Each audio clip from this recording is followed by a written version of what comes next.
Hello friends, welcome to my channel. हमने M Laxmikanth के book से जो सीरीज स्टार्ट किया था, उसी क्रम में आज हम पढ़ने वाले हैं महत्वपूर्ण अनुच्छेदों के बारे में।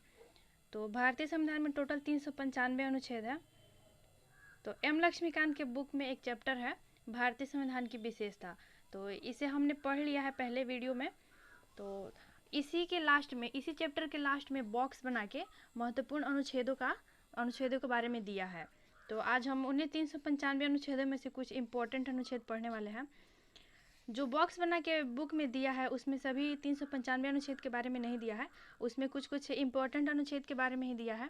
तो अगर हम इतना पढ़ लेते हैं तो इसके बाद जो और बाकी अनुच्छेद बचे हैं तो उनसे रिलेटेड जब हम चैप्टर्स पढ़ेंगे तो उन चैप्टर्स में उन अनुच्छेदों को अच्छे से पढ़ लेंगे। इससे हमें टोटल 395 अनुच्छेद काफ़ी अच्छे से याद हो जाएंगे और आने वाले एग्जाम में हमें इनसे काफ़ी हेल्प मिलेगा। तो उम्मीद करती हूँ कि आपको ये वीडियो पसंद आएगी। वीडियो अच्छी लगे तो इसे लाइक और शेयर करें और चैनल को सब्सक्राइब करें। तो चलिए स्टार्ट करते हैं। भारतीय संविधान में टोटल 395 अनुच्छेद हैं।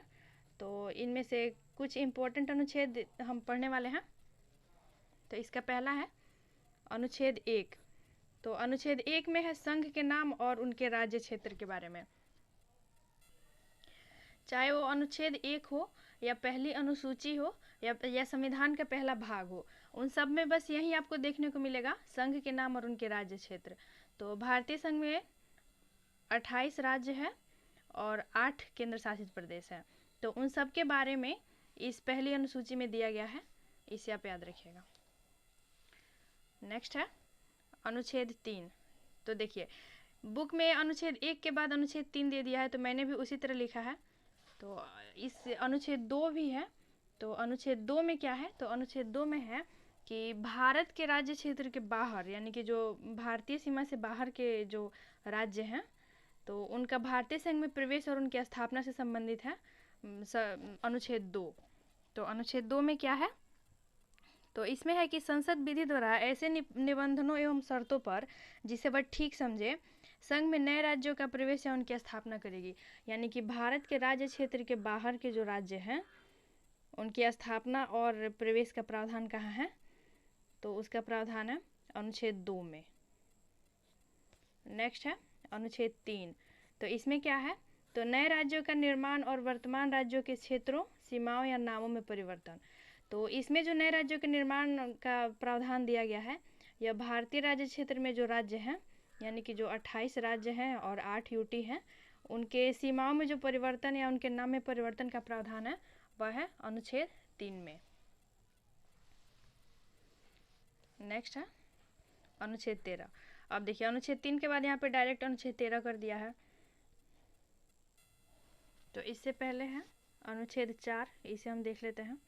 तो अनुच्छेद 4 में क्या है कि अनुच्छेद 2 और अनुच्छेद 3 के अधीन यदि किसी विधि का निर्माण होता है तो अनुच्छेद 4 के अनुसार उसे संविधान में संशोधन नहीं समझा जाएगा और इसे साधारण विधायी प्रक्रिया द्वारा पारित किया जाएगा। साधारण विधायी प्रक्रिया द्वारा पारित किया जाएगा। तो इसे आप याद रखिएगा। इसके बाद है अनुच्छेद 5 से 11 के बीच, यहाँ पे मैं लिखती हूँ, अनुच्छेद 5 से 11 तक है नागरिकता का प्रावधान है। भारतीय संविधान में नागरिकता का प्रावधान है अनुच्छेद 5 से 11 के बीच। उसके बाद है अनुच्छेद 12 से 36 के बीच है, 12 से 36 के बीच है मौलिक अधिकार।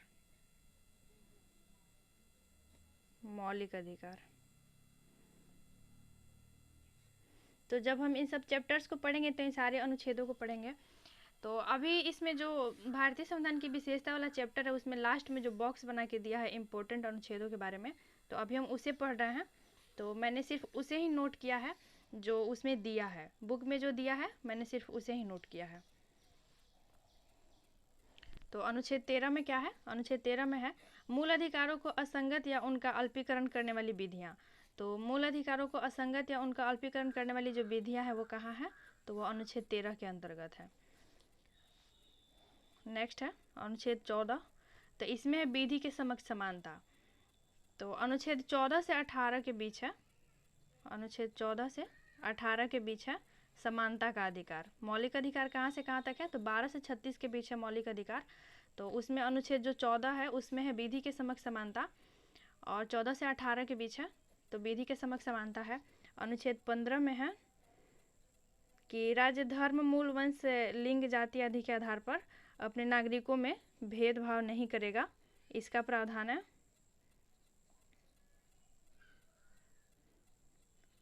और अनुच्छेद 16 में है, नहीं अनुच्छेद 16 यहाँ पे दिया है, तो अनुच्छेद 15 में है कि राज्य धर्म, मूल, वंश, जाति आदि के आधार पर अपने नागरिकों में किसी प्रकार का भेदभाव नहीं करेगा। नेक्स्ट है अनुच्छेद 16। तो अनुच्छेद 16 में है लोक नियोजन में अवसर की समता, यानी कि लोक नियोजन में सभी नागरिकों को समान अधिकार प्राप्त है।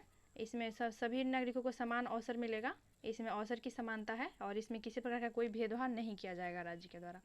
लेकिन इसमें कुछ प्रावधान भी है कि जैसे अगर किसी धार्मिक संप्रदाय से रिलेटेड की कोई पोस्ट है तो उस पर उसी धर्म के लोगों के लिए संरक्षित किया जा सकता है, या फिर अगर किसी राज्य में कोई पोस्ट है तो राज्य अपने नागरिकों के लिए उसे संरक्षित कर सकता है।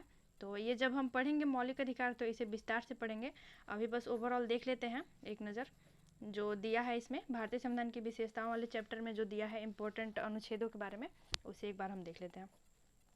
अनुच्छेद 17, इसमें है अस्पृश्यता का अंत, यानी कि जो छुआछूत का प्रावधान था पहले, जो प्रचलन था छुआछूत का, उसका अंत कहाँ किया गया है, तो अनुच्छेद 17 के अंतर्गत किया गया है अस्पृश्यता का अंत। और इसका किसी भी रूप में प्रचलन अपराध है, इसे आप याद रखिएगा। अस्पृश्यता का अंत कहाँ है, अनुच्छेद 17 में है। नेक्स्ट है अनुच्छेद 19। देखिए अनुच्छेद 18 में क्या है, तो अनुच्छेद 18 में है उपाधियों का अंत, उपाधियों का अंत। तो इसमें है कि राज्य विद्या संबंधी या फिर सेना के से रिलेटेड जो उपाधियां हैं उनके अलावा अन्य कोई उपाधियां नहीं देगा। और जो भारत के नागरिक हैं जो कोई पद ग्रहण करते हैं वे राष्ट्रपति के आज्ञा के बिना किसी विदेश से कोई भी उपाधि ग्रहण नहीं करेंगे। तो जब हम मौलिक अधिकार वाले चैप्टर पढ़ेंगे तो इन सभी चीज़ों को हम विस्तार से पढ़ने वाले हैं। नेक्स्ट है अनुच्छेद 19, वाक स्वतंत्रता आदि विषय कुछ अधिकारों का संरक्षण।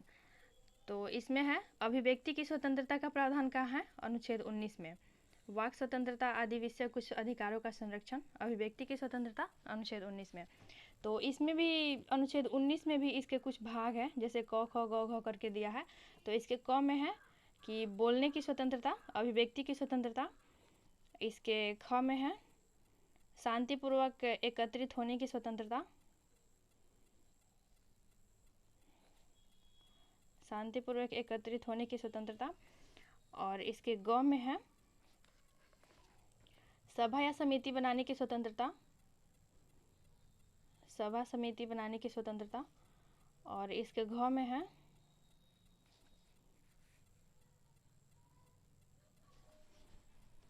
भारत में आवागमन की स्वतंत्रता,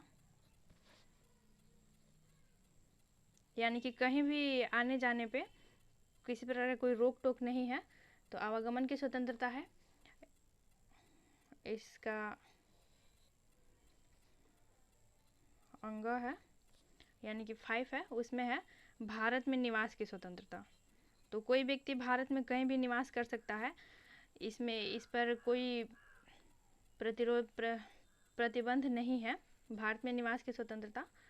और इसका जो 6 नंबर प्रावधान है उसमें है भारत में आजीविका यानी रोजगार की स्वतंत्रता, भारत में आजीविका यानी रोजगार की स्वतंत्रता। तो ये सभी चीज़ें अनुच्छेद 19 के अंतर्गत है। नेक्स्ट है अनुच्छेद 21। तो इसमें अनुच्छेद 20 नहीं दिया है, अनुच्छेद डायरेक्ट अनुच्छेद 21 दे दिया है।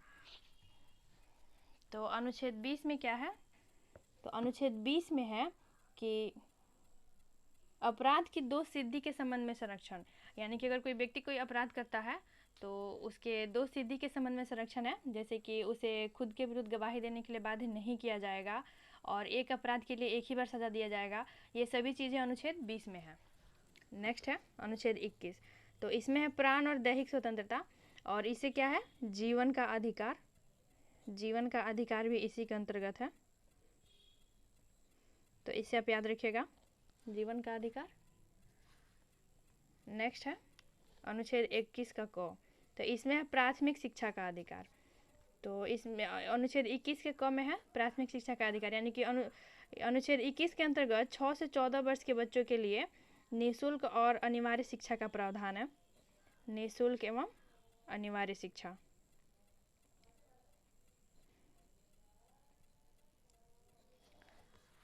नेक्स्ट है अनुच्छेद 25।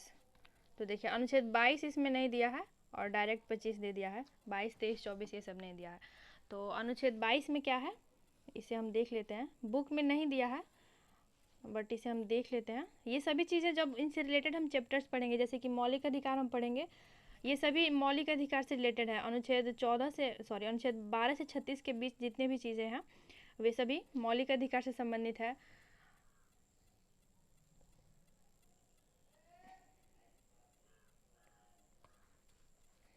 तो नेक्स्ट है हाँ अनुच्छेद 22 वाला है। अनुच्छेद 22 में क्या है, तो इसमें है गिरफ्तारी के विरुद्ध संरक्षण।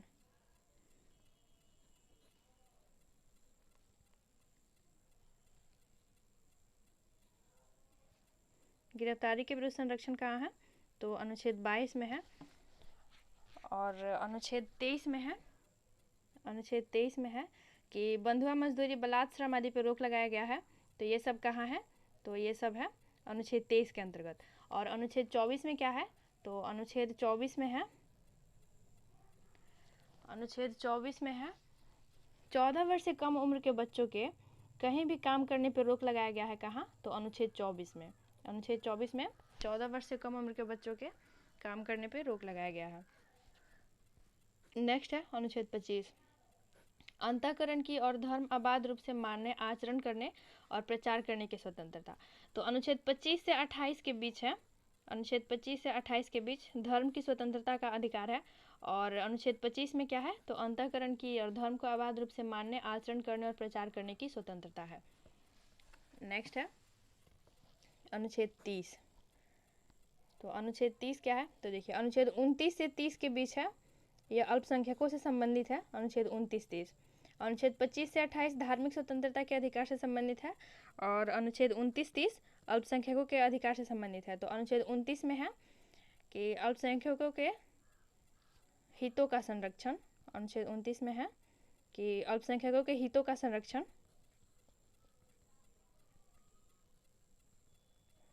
और अनुच्छेद 30 में है कि शिक्षा संस्थानों की स्थापना और प्रशासन करने का अल्पसंख्यक वर्गों का अधिकार।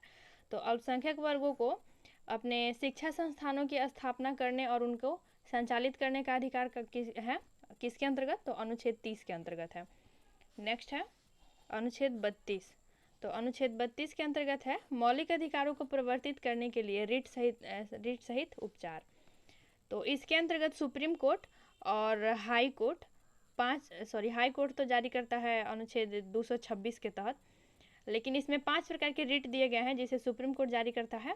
अनुच्छेद 32 के तहत सुप्रीम कोर्ट रिट जारी करता है।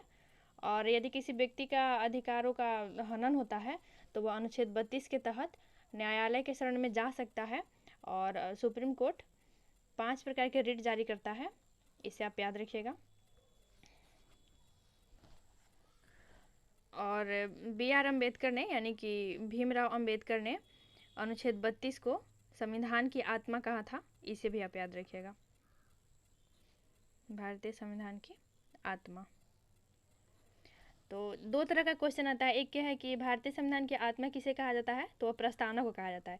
लेकिन यदि क्वेश्चन में पूछे कि डॉक्टर भीमराव अम्बेडकर ने किसे कहा था, तो डॉक्टर भीमराव ने कहा था अनुच्छेद 32 को भारतीय संविधान की आत्मा किसे कहा था, अनुच्छेद 32 को। डॉक्टर भीमराव अम्बेडकर पूछे तो अनुच्छेद 32 होगा, और जब ऐसे पूछे कि भारतीय संविधान की आत्मा किसे कहा जाता है तो प्रस्तावना होगा। नेक्स्ट है अनुच्छेद 38। तो इसमें है राज्य लोक कल्याण की अभिवृद्धि के लिए सामाजिक व्यवस्था बनाएगा। तो लोक कल्याण की अभिवृद्धि के लिए सामाजिक व्यवस्था बनाएगा। तो देखिए अनुच्छेद 36 से 51 के बीच है नीति निर्देशक तत्व, और अनुच्छेद 38 भी आता है, नीति निर्देशक तत्वों के अधीन ही आता है। तो इसमें है कि राज्य लोक कल्याण की अभिवृद्धि के लिए सामाजिक व्यवस्था बनाएगा, अनुच्छेद 38 के अंतर्गत है। उसके बाद है अनुच्छेद 40। तो इसमें है ग्राम पंचायतों का संगठन। तो ग्राम पंचायतों की स्थापना के बारे में, उनके संगठन के बारे में प्रावधान कहाँ है, तो ये अनुच्छेद 40 के अंतर्गत है और यह राज्य की नीति निर्देशक तत्वों में आता है, इसे आप याद रखिएगा।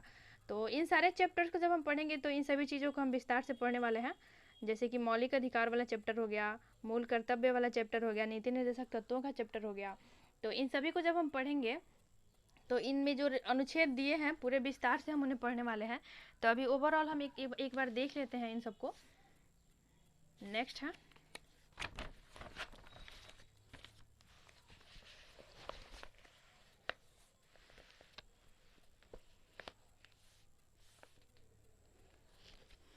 अनुच्छेद 44। अनुच्छेद 44 में नागरिकों के लिए एक समान नागरिक संहिता। तो समान नागरिक संहिता का प्रावधान किस अनुच्छेद के अंतर्गत है, तो यह है अनुच्छेद 44 के अंतर्गत। तो आप ऐसे भी याद रख सकते हैं 44 समान नागरिक संहिता 44 अनुच्छेद 44, और यह भी आता है नीति निर्देशक सिद्धांतों के अंतर्गत आता है। नेक्स्ट है अनुच्छेद 45। तो इसके अंतर्गत है कि 6 वर्ष से कम आयु के बालकों के लिए निःशुल्क और अनिवार्य शिक्षा का प्रबंध। तो 6 वर्ष से कम आयु के जो बच्चे होंगे, यानी कि 0 से लेकर 6 के बीच के जो बच्चे हैं, उनके लिए जो निःशुल्क और अनिवार्य शिक्षा का प्रबंध कहाँ है, तो उनके लिए अनिवार्य शिक्षा का प्रबंध अनुच्छेद 45 के अंतर्गत, और आंगनवाड़ी इसी के अंतर्गत आते हैं, याद रखिएगा, आंगनवाड़ी इसी के अंतर्गत आते हैं। नेक्स्ट है अनुच्छेद 46। तो 46 में क्या है, अनुसूचित जातियों, जनजातियों और अन्य कमजोर वर्गों के शिक्षा और अर्थ संबंधी हितों की अभिवृद्धि। तो अनुसूचित जाति, जनजाति और उनके शिक्षा और अर्थ संबंधी जो हित हैं, उनकी अभिवृद्धि के लिए राज्य व्यवस्था करेगा, और ये कहाँ है, तो ये सभी अनुच्छेद 46 के अंतर्गत है। नेक्स्ट है अनुच्छेद 50। तो अनुच्छेद 50 में क्या है, तो कार्यपालिका का न्यायपालिका से पृथक्करण है। कार्यपालिका न्यायपालिका का पृथक्करण है कहाँ, अनुच्छेद 50 में। तो 50-50 आप ऐसे याद रख सकते हैं, 50-50 यानी कि 50-50 हिस्सा लग जाएगा कार्यपालिका और न्यायपालिका के बीच अनुच्छेद 50 के अंतर्गत। नेक्स्ट है अनुच्छेद 51। तो इसमें अंतर्राष्ट्रीय शांति और सुरक्षा की अभिवृद्धि है। तो राज्य अंतर्राष्ट्रीय शांति और सुरक्षा की अभिवृद्धि करेगा, इसका प्रावधान कहाँ है, तो इसका प्रावधान है अनुच्छेद 51 के अंतर्गत। और ये सारी चीज़ें, ये सभी चीज़ें आती हैं नीति निर्देशक सिद्धांतों के अंतर्गत। अनुच्छेद 36 से 51 के बीच नीति निर्देशक सिद्धांतों का प्रावधान है, और ये सारी चीज़ें नीति निर्देशक सिद्धांतों के अंतर्गत आती है, भाग 4 के अंतर्गत, भाग 4 के अंतर्गत है। नेक्स्ट है अनुच्छेद 51 के क। तो इसमें है मौलिक कर्तव्य। तो मौलिक कर्तव्य का प्रावधान कहाँ है, किस अनुच्छेद के अंतर्गत है, तो इसका प्रावधान है अनुच्छेद 51 के क के अंतर्गत। और ये पहले से संविधान में शामिल नहीं था, इसे बाद में 42वें संशोधन के तहत शामिल किया गया 1976 में, और इसे सरदार स्वर्ण सिंह समिति की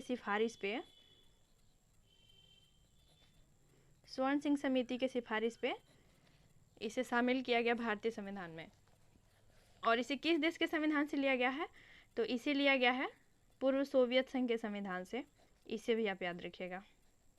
मौलिक कर्तव्यों का प्रावधान कहाँ से लिया गया है, तो इसे पूर्व सोवियत संघ के संविधान से लिया गया है, इसे आप याद रखिएगा।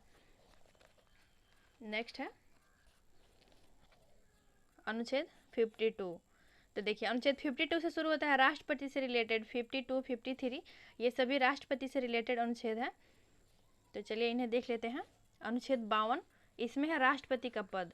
तो भारत का एक राष्ट्रपति होगा, इसका प्रावधान कहाँ है, अनुच्छेद 52 के अंतर्गत है। नेक्स्ट है अनुच्छेद 53।